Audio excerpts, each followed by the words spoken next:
There's this enemy all around us. It's completely silent, it's absolutely relentless, and it's literally destroying the foundations of our modern world. We're talking bridges, pipelines, cars, you name it. And because we can't always see the damage it's doing until it's way too late, we almost never talk about its truly staggering cost. Just look at this number for a second.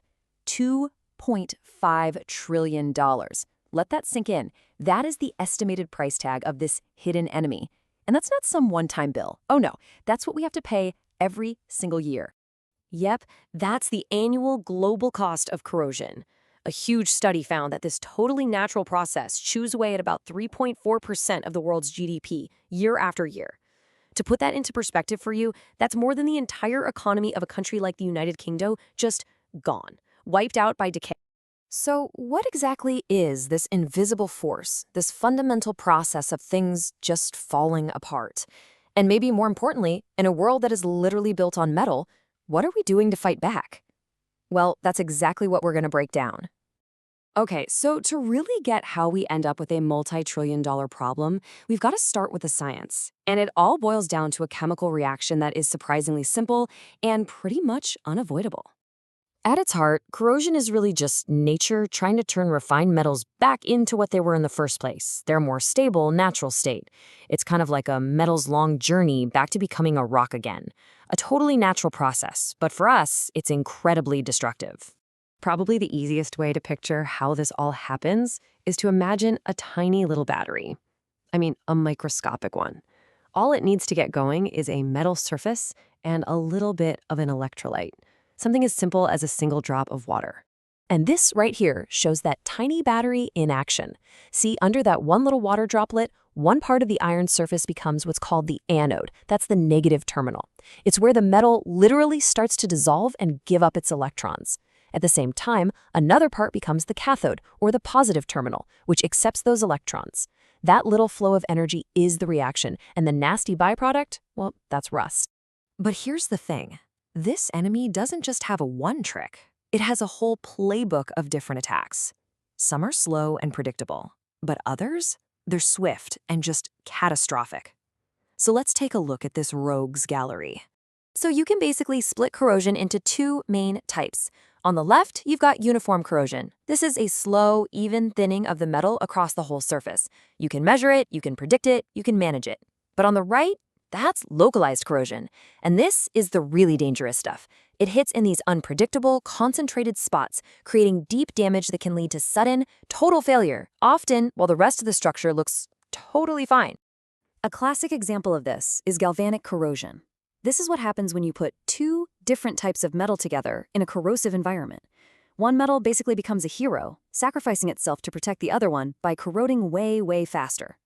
Just think about putting a steel bolt on a copper plate. That steel is going to rust away in no time.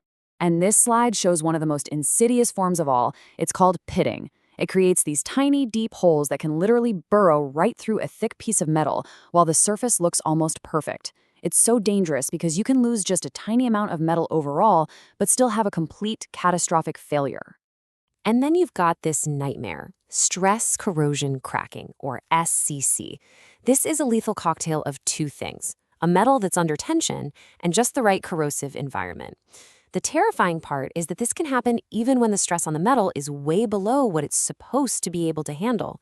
It just creates these microscopic cracks that spread and spread until a structure like this pipeline just fails, suddenly and completely. So we've seen the science, we've seen the different ways it attacks. Now let's zoom back out and see how this all adds up to that multi-trillion-dollar price tag. We're going to do that by looking at one country as a case study. But first, you've got to realize this is not a new problem. I mean, not at all. As you can see here, major economies have been trying to figure out the costs for decades, whether it's the US back in 1949 or Kuwait in 95. The cost has always been a huge chunk of their national output, usually somewhere between 1% and 5%. More recently, a massive study in China back in 2015 tried to nail down a precise number. And after surveying tons of industries, this is the figure they landed on: 3.34%. That's the slice of the country's entire GDP that's just being silently eaten away by corrosion every year. So what does 3.34% of a massive economy look like in cold hard cash? over 310 billion US dollars. And remember, that's just for one country, in just 1 year. That is an insane amount of money. So the big question is, where is it all going? Well, this chart gives us a pretty clear answer. The vast majority of the cost, we're talking over 2/3 of it, is spent on protective coatings. Yeah, basically paint. The next biggest chunks are for using more expensive, tougher materials like stainless steel right from the start, and for some other specialized surface treatments. This is literally the price of our defense against decay. So if that's the cost of defense, what does that defense actually look like in practice? Let's break down the strategies and the technologies we've come up with to fight back against this relentless force of nature. Our arsenal is pretty diverse. We've got physical barriers like coatings. We can make smarter choices about materials from the get-go. And we can even use electrochemistry to our own advantage with something called cathodic protection. But one of the coolest solutions actually involves fighting chemistry with, well, with more chemistry. And these are called corrosion inhibitors. You can think of them like microscopic bodyguards for metal. They're these special chemicals that, even in tiny amounts, can drastically slow down corrosion by forming a protective little shield right there on the metal's surface.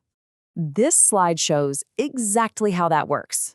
The inhibitor molecules are drawn to the metal, and they just stick to it. It's a process called adsorption. They form this tightly packed, invisible film that acts like a barrier, physically blocking the water and oxygen from ever even reaching the metal to start that destructive little battery we saw earlier. It's pretty elegant. But the fight is far from over. I mean, as this quote from some very recent research points out, this is an ongoing scientific battle. We are always on the hunt for better, more effective, and more environmentally friendly ways to protect all the stuff our world depends on. Which really brings us to the final big question. We've built our entire civilization on metal. It's in the rebar holding up our buildings, it's in the ships that cross our oceans, it's everywhere. As all of that infrastructure just gets older, and as the forces of nature just keep doing their thing, you really have to wonder, are we actually winning the war on decay?